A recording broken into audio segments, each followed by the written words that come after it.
de los hombres de jornal.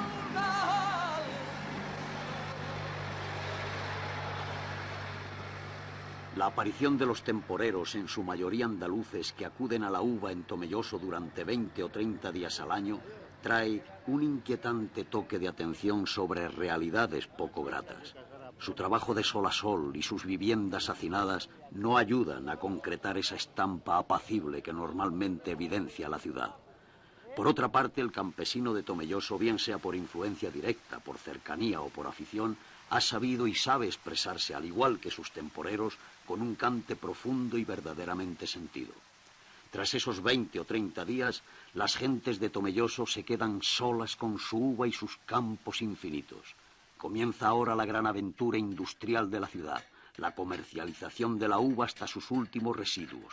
Comienza también en el campo la preparación de las cepas para que vuelvan a rendir su fruto un año más.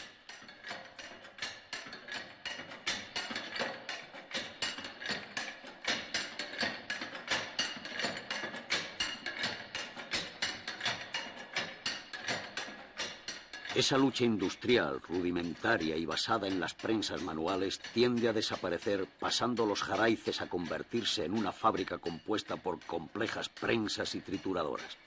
Se cumple también aquí el tópico de la mecanización y la consiguiente deshumanización del trabajo.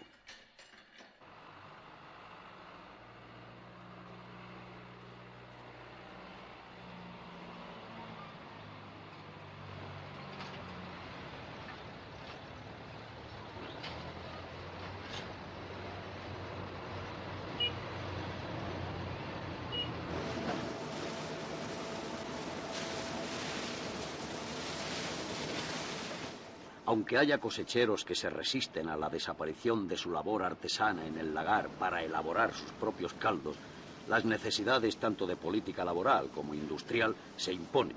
Surge así en 1961 la cooperativa Virgen de las Viñas, que con 1.950 socios produce normalmente 70 millones de litros de vino a partir de 100 millones de kilos de uva. La impersonalidad de las cifras no nos debe ocultar el que por un lado se ha dejado el trabajo en casi 2.500 lagares, pero por otro se ha llegado a un poderío de producción que coloca a esta cooperativa entre las 2 o 3 primeras del país.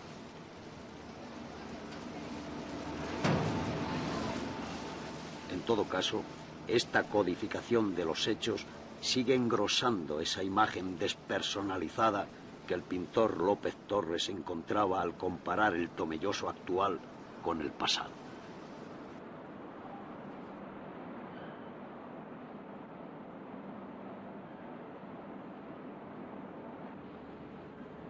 Al hacerse los ferrocarriles en España, Tomelloso quedó apartado de las dos líneas generales más próximas, la de Levante y la de Andalucía.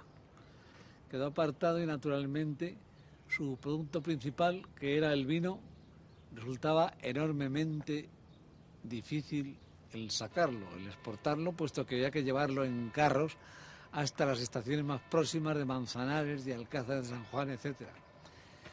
Entonces apareció en Tomelloso una necesidad urgente de ver la manera de hacer ferrocarril, de tener un ferrocarril, un medio de comunicación con las líneas generales para poder exportar nuestro vino. Y para fomentar la exportación de vino se inventó la fabricación de alcohol, transformarlo en alcohol, lo cual disminuía enormemente el volumen y hacía más fácil el poderlo sacar a las líneas generales de ferrocarril.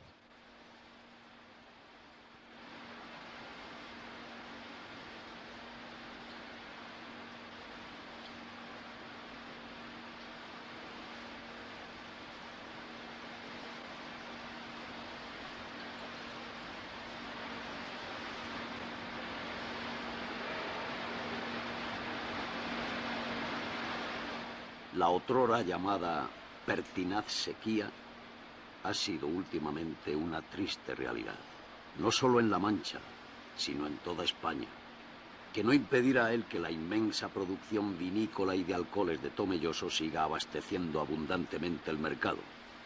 Para algunos es un misterio el saber a dónde podría haber llegado la ciudad si las grandes empresas de Jerez no se hubiesen apoderado en gran medida de la infraestructura y comercialización de su producción de alcoholes. Es muy difícil que una pequeña población, alejada de los grandes nudos de comunicación y transporte y escasísimamente industrializada, luche sola contra los grandes entramados industriales. Aún así, el reto y la incógnita siguen en pie. Tomelloso, en su modestia, podría inundar sobradamente de alcohol a todo el país.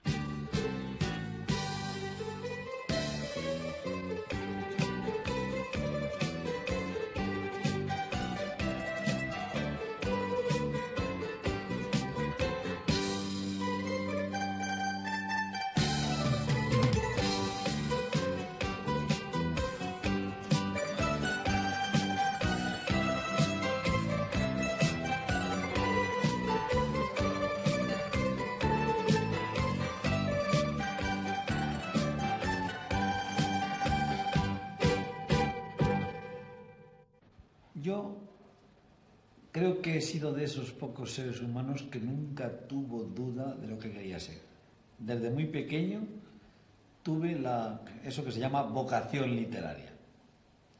Mi padre, que era muy aficionado a la pintura y al dibujo, le hubiese gustado que yo fuese dibujante, que fuese pintor, y yo dibujé bastante bien, tan es así que me dieron matrícula de honor en dibujo, pero me di cuenta de que yo no expresaba con el dibujo todo lo que yo quería. De modo que muy tempranito me vino la vocación literaria y empecé a escribir cuentos y poemitas y todas estas cosas, y no tuve ninguna duda respecto al camino que quería en mi vida.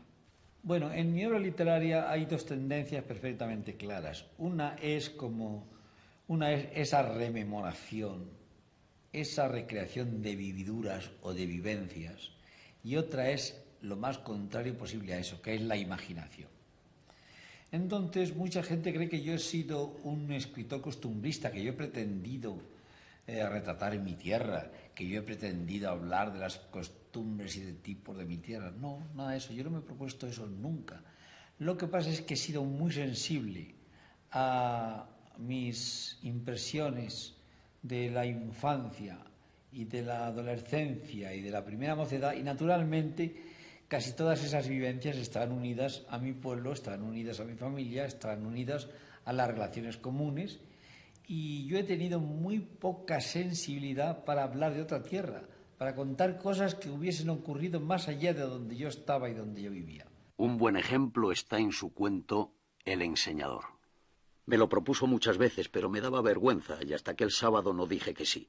Y siempre me lo decía el mismo chico, uno de la boina con el rabo largo, que no me acuerdo cómo se llama, y arroncaba mucho la voz para contar lo que enseñaba la Bernarda por una perra gorda. Quedamos en ir con él Jesucito, Marcelino, Salvadorcito y Villena. Comí muy nervioso y distraído, mirándole las faldas a la chacha cada vez que entraba a servir la mesa e intentando recordar a la hermana Eustaquia cuando una siesta la vi hacer aguas en la mitad del corral. Hasta las 4 de la tarde, que quedamos junto a la gasolinera de la plaza, anduve como culillo de mal asiento y sin ligar conversación con ninguno de casa.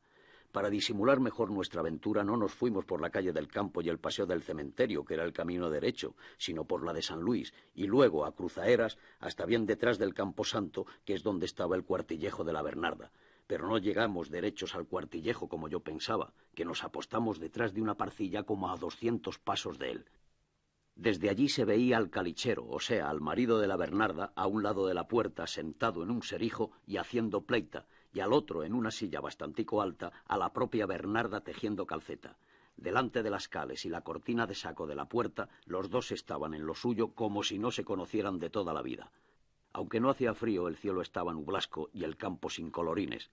Pasamos un buen rato en cuclillas tras la parcilla, como si estuviéramos en la guerra, oteando el campo y esperando el momento de atacar, que tenía que decirlo el chico de la boina con el rabillo largo, que era nuestro capitán y había hecho aquella descubierta otras veces. Yo me notaba sofocado por todas mis partes. Así que estuvimos a 8 o 10 metros, el capitán nos dijo que nos detuviésemos y él siguió hasta plantarse mismamente delante del calichero. Este lo miró haciéndose de nuevas, aunque bien que nos columbró desde que asomamos por aquellos linderos. Dejó la pleita, se puso de pie, puso la mano para que le echase la perra gorda y lo acercó hasta la Bernarda. Esta, sin levantar los ojos de su labor, empujó con la espalda el respaldo de la silla hasta quedar recostada en la pared. Enseguida el chico de la boina del rabo largo se puso de rodillas justamente enfrentico de ella, y el calichero, después de echar una mirada rápida por todo el contorno, levantó las faldas de su mujer como si fuese el paño negro de una máquina de retratos al minuto, y lo dejó mirar un ratillo. Mientras, ella seguía con su labor, tan recostadilla en la pared como si la cosa fuese ajena. Cuando acabó su contemplación el amiguete de la boina del rabo largo, el calichero bajó las faldas de la Bernarda y quedó junto a ella en espera del segundo mirón, que fue Salvadorcito. A mí me tocó el último. Salté la parcilla temblando entre las miradas de los veteranos. El calichero, siempre inspeccionando el campo, me puso la mano. Le eché el patacón. Como notó que era nuevo en el miradero, me apretó el hombro para que me arrodillase, y tomando las sayas con las dos manos, alzó suave las cortinas del teatrillo hasta dejarme encarado con la cuña de los muslos. Tenía los senojiles muy bajos, que acababa en un hondo oscurísimo. Apenas empecé a acomodar los ojos en aquel Montesinos, bajó el telón y me dijo: «Espabila». Volví colorado, no muy cierto de haber visto algo contable. Los amigos me miraban con la risa maliciosa. «Ale, vamos», dijo el de la boina del rabillo largo. Cuando pasaba la parcilla volví la cabeza. El cuartillejero ya estaba otra vez en el serijo haciendo su pleita, y la Bernarda con la silla vertical dándole a las agujas en espera de nuevos miradores. Para acabar la tarde, detrás de un bombo nos contamos lo que vimos, y Jesusín, que era el más desarrollado, a petición del chico de la boina con el rabo largo, haciendo grandes esfuerzos y poniéndose muy colorado, él de pie y nosotros sentados, entre la envidia de todos, consiguió enseñarnos una gota blanca de su hombría. Ya digo que aunque no hacía frío, el cielo estaba nublasco y el campo sin colorines.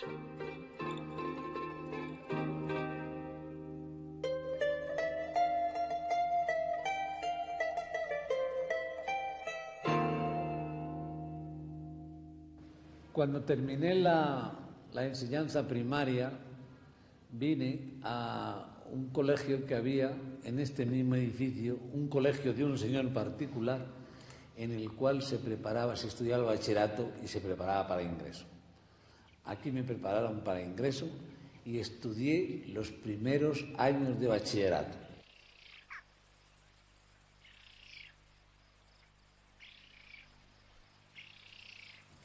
Cuando yo era pequeño, el único consuelo que teníamos en los meses de calor era venir a bañarnos al Guadiana.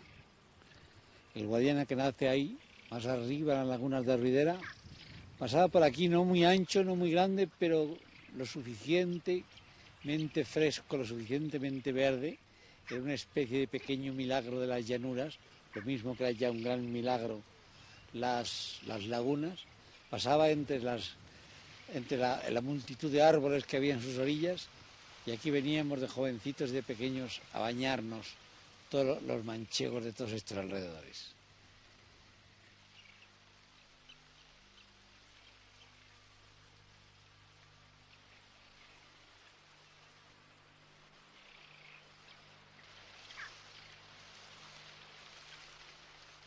Pusieron un instituto, afortunadamente, y ya nos fuimos a continuar el estudio del bachillerato en el instituto. Pero mi destino era este colegio. Aquí, con todas las dificultades del momento, expliqué mis primeras lecciones de literatura y de gramática, hasta que ya, insisto, me pude ir a Madrid en el año 56, ahí hice las oposiciones a cátedra, ahí tenía ya hecha la tesis doctoral, saqué mi cátedra y ya no volví a ejercer la enseñanza más en Tomelloso. Aunque en Tomelloso, como no se ganaba bastante como profesor de un colegio particular, tuvimos que fundar los profesores un colegio de chicas también, porque este era solamente de chicos. Entonces estaba prohibida la coeducación. Y hicimos el Colegio Santa Teresa de Jesús, que lo fundamos los profesores, y por la tarde dábamos en el Colegio Santa Teresa. Y anochecido yo era el director de la biblioteca municipal, de modo que así me ganaba la vida. Aquí estamos el Parnaso tomellosero que vive en Madrid. Uno de ellos es Antonio López García, Félix Grande, Eladio Cabañero. Empezamos a tratarnos hacia los primeros años 50. Yo ya era mayorcito y ellos estaban con los primeros versos y con los primeros pinceles. El centro de reunión donde nos conocíamos era la Biblioteca Municipal de Tomelloso. Yo era el director de la biblioteca, nada menos, y ellos iban a empezar, y ellos iban los sábados a recoger libros para llevárselos a su casa y leer. A mí me sorprendía mucho que aquel señor, con pantalones de pana llenos de yeso y pinta así de albañil en noche de sábado, y Félix Grande con una bicicleta llena con dos jarras de leche, con 2 cacharras de leche, que repartía leche por la casa de Tomelloso, se llevasen aquellos libros tan buenos.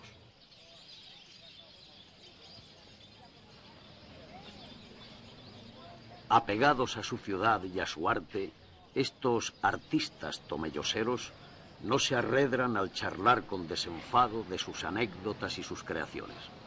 De entre ellos es García Pavón, quien con su narrativa sin aristas, al igual que su ciudad natal, donde lo único que sobresale son las chimeneas, muestra una mayor conexión con su tierra, a la que utiliza como savia que riegue sus cuentos y novelas. Su madre, sus hermanos, su abuelo, sus compañeros de infancia y juventud, su maestro que comía morcilla en clase, las perennes furcias que no eliminó ni la pacata España de posguerra, un anarquista utópico que trabajaba en el infierno, la fábrica de su abuelo, un dueño de prostíbulo y sus pupilas, un muerto que hay que desenterrar para quitarle un 10º de lotería premiado, un miliciano que ayuda a dar a luz a una prostituta, unos vencedores de la guerra civil, mezquinos y fanfarrones. Son algunas de las múltiples imágenes de una ciudad y unas gentes que hoy ya no encontramos o no identificamos. Imágenes que pueblan las páginas de este autor que, como él mismo ha dicho, no supo escribir de más pueblo que de su Tomelloso natal.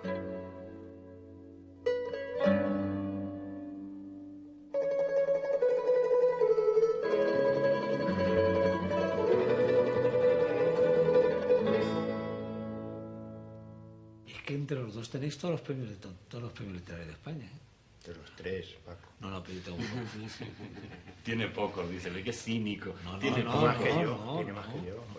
Félix es el que más premios tiene de nosotros 3, de premios literarios. Pero tú no andas. Yo he sido muy poco premioso. Premios de cuentos, premio de novela, premios buenos. 2 premios de cuentos y 1 de novela, ya está. Premio nacional, premio de la crítica. No, de nacional, nada de vosotros. Yo soy premio de la crítica y premio Nadal y de la Hucha de Oro y de Antonio Machado, ya está, ¿no? Más. ¿Y el nacional no tienes? Son gordos, ¿eh? ¿No eres premio nacional? Yo no. Es cierto que todos vosotros 3, yo también, pero en vosotros es más visible, sois muy de Tomelloso, pero de una manera muy ambiciosa y muy tentacular. Yo creo que Paco, que quizá ha escrito poquísimas páginas en las que no aparezca de un modo terminante o de un modo disimulado Tomelloso, sin embargo está, como es lógico por otra parte en las empresas, en las importantes empresas de la literatura o del arte, está valorando de tal manera las aparentemente cotidianas, las aparentemente pequeñas cuestiones de Tomelloso, valorándolas de un modo tan conmovido, tan cargado de tiempo en el sentido machadiano, tan rumiados por la experiencia, esos pequeños, aparentemente pequeños acontecimientos, que ya cualquier comunidad que viva con fraternidad, con cordialidad y con solidaridad entre ella, se puede ver en el espejo de los libros de Paco García Pavón.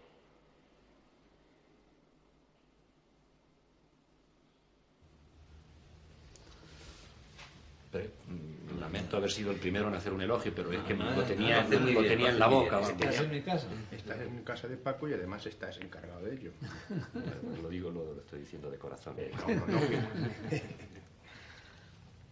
Cabañero, y no estamos aquí a base de tirarnos halagos oficiales, ha sido el mejor poeta que ha dado La Mancha. Qué lástima que la mano derecha le duela tanto y no pueda escribir durante estos años. Es un vago. Hombre, con 4 libros, no hay ninguno en que no haya tema manchego y tema tomellosero. Sobre todo en el último, en el cuarto, donde hay la mitad del libro está dedicado a Tomelloso. Creo que tampoco es para que os quejéis tanto de mí. Y como Antoñito no diga nada, yo voy a contar lo que sé de él. No. ¿Eh? En otra ocasión. Si es que cuando veníamos me ha dicho por la escalera que le dolía mucho la garganta y que no podía hablar nada. De modo que nos conformamos con verlo. y pensar que está pensando un cuadro. Yo también traía pensadas unas preguntas incisivas, pero nada, no se las quiero hacer porque me va a contestar por señas y no van a entender nada. Sí te contesta. Sí contesta. Sí. Nada, ni por señas. Nada, ni por señas.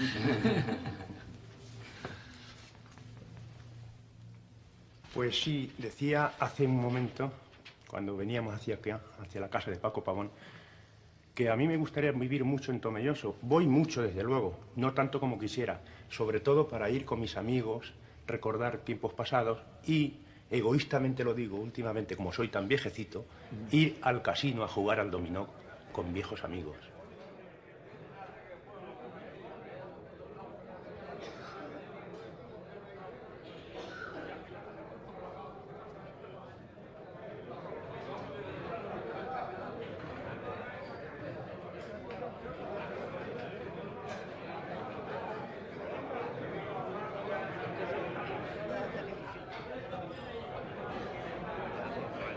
Y tú, Antoñito, ¿cuál fue la primera obra, ahora que estás mejor en la garganta? ¿Cuál fue la primera obra que leíste mía? La primera, no la mejor. La primera. Yo leí dos tuyas, las primeras, que fue Cerca de Oviedo y Cuentos de mamá, que me dedicaste en el año 51. ¿Y qué te decía en la dedicatoria de Cerca de Oviedo, que tú me lo has dicho algunas veces? Sí, yo tenía 15 años y me ponías en la dedicatoria Antoñito para que lo lea cuando sea mayor. Fíjate. El primer cuento de Plinio que publiqué fue por una casualidad.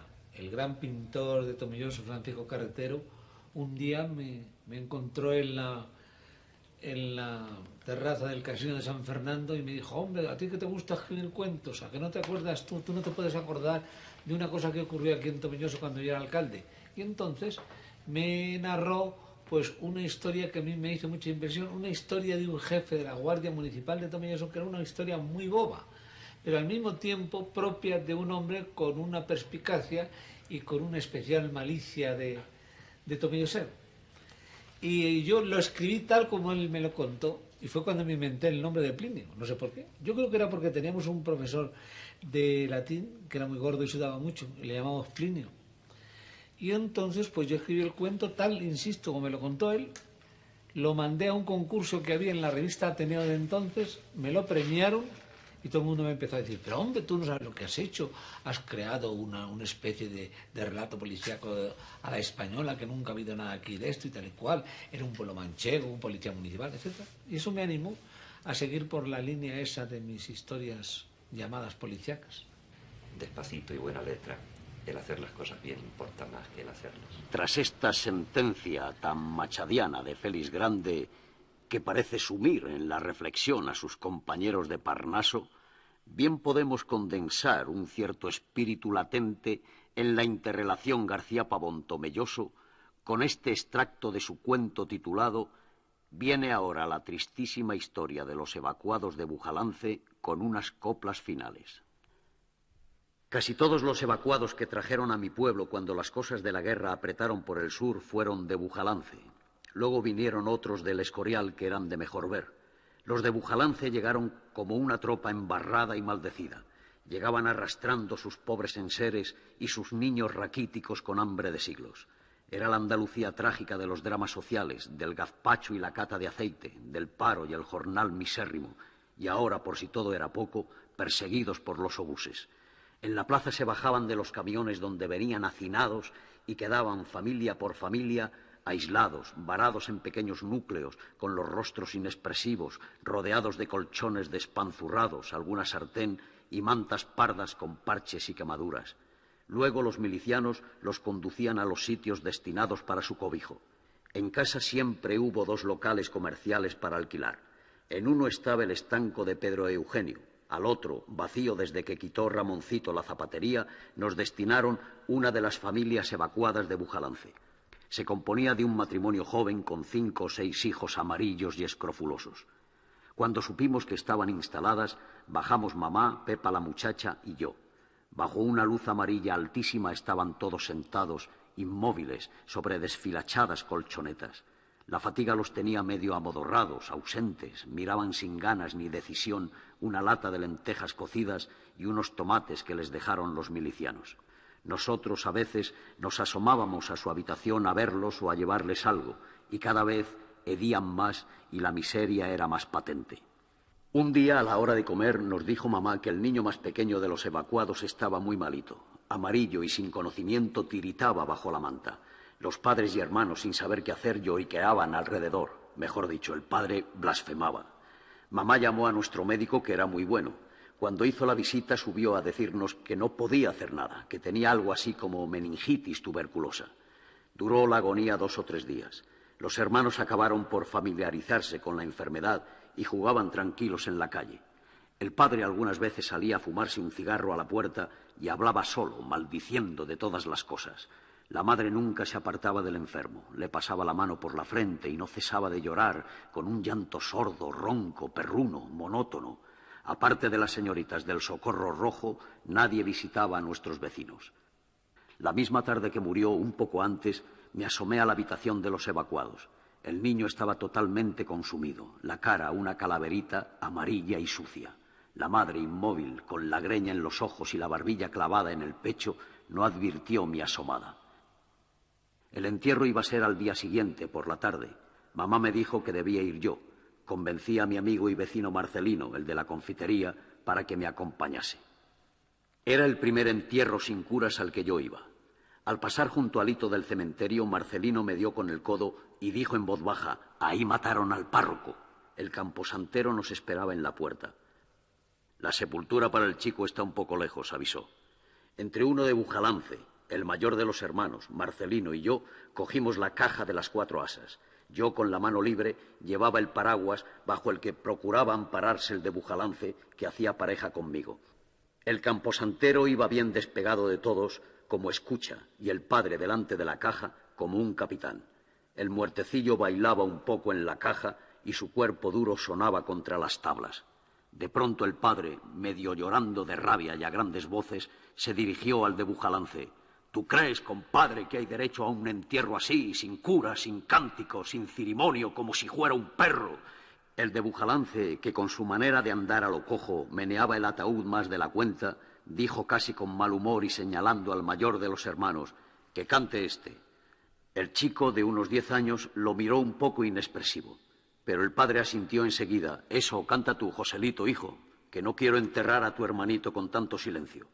Joselito tragó saliva y puso cara como de pensar. «Venga, canta, Jinojo», insistió el padre. En medio de aquella imponente soledad ablandada por la lluvia, dejó oír una voz de aire flamenco, casi de mujer. «Qué bonito es un entierro, con su cajita de pino y su muertecito dentro». El camposantero quedó clavado al oírle cantar y nos esperó. Cuando estuvimos a oído, exclamó: «Buena voz tiene el muchacho, puñeto». «Anda, canta más», insistió el padre con tono de tabarrista. Y el chico soltó otra copla parándose un poco, porque por lo visto al paso no le fluía bien la voz. «No me desprecies por pobre, porque 4 casas tengo, la cárcel y el hospital, la cárcel y el hospital, la iglesia y el cementerio. No me desprecies por pobre, porque 4 casas tengo». «¿Quieren destaparlo?», dijo el enterrador. «No, que está clavado». «Pues ala». Entre el padre y el camposantero lo bajaron con cuerdas. Echó unos azadones de tierra. Como la lluvia, aunque menuda, no cesaba, dijo: «Con esto tiene bastante por hoy. Mañana lo acabaré de apañar. Vamos». Volvimos por el paseo del cementerio mucho más diseminados que vinimos. El de Bujalance no se despegaba del paraguas. Al entrar en la calle del campo, arreció la lluvia tanto que el padre y los hijos echaron a correr, subidas las solapas de las chaquetillas. El de Bujalance, al pasar por una taberna, se separó de nosotros sin decir nada y se metió en ella de rondón. Marcelino y yo volvimos solos bajo nuestro paraguas.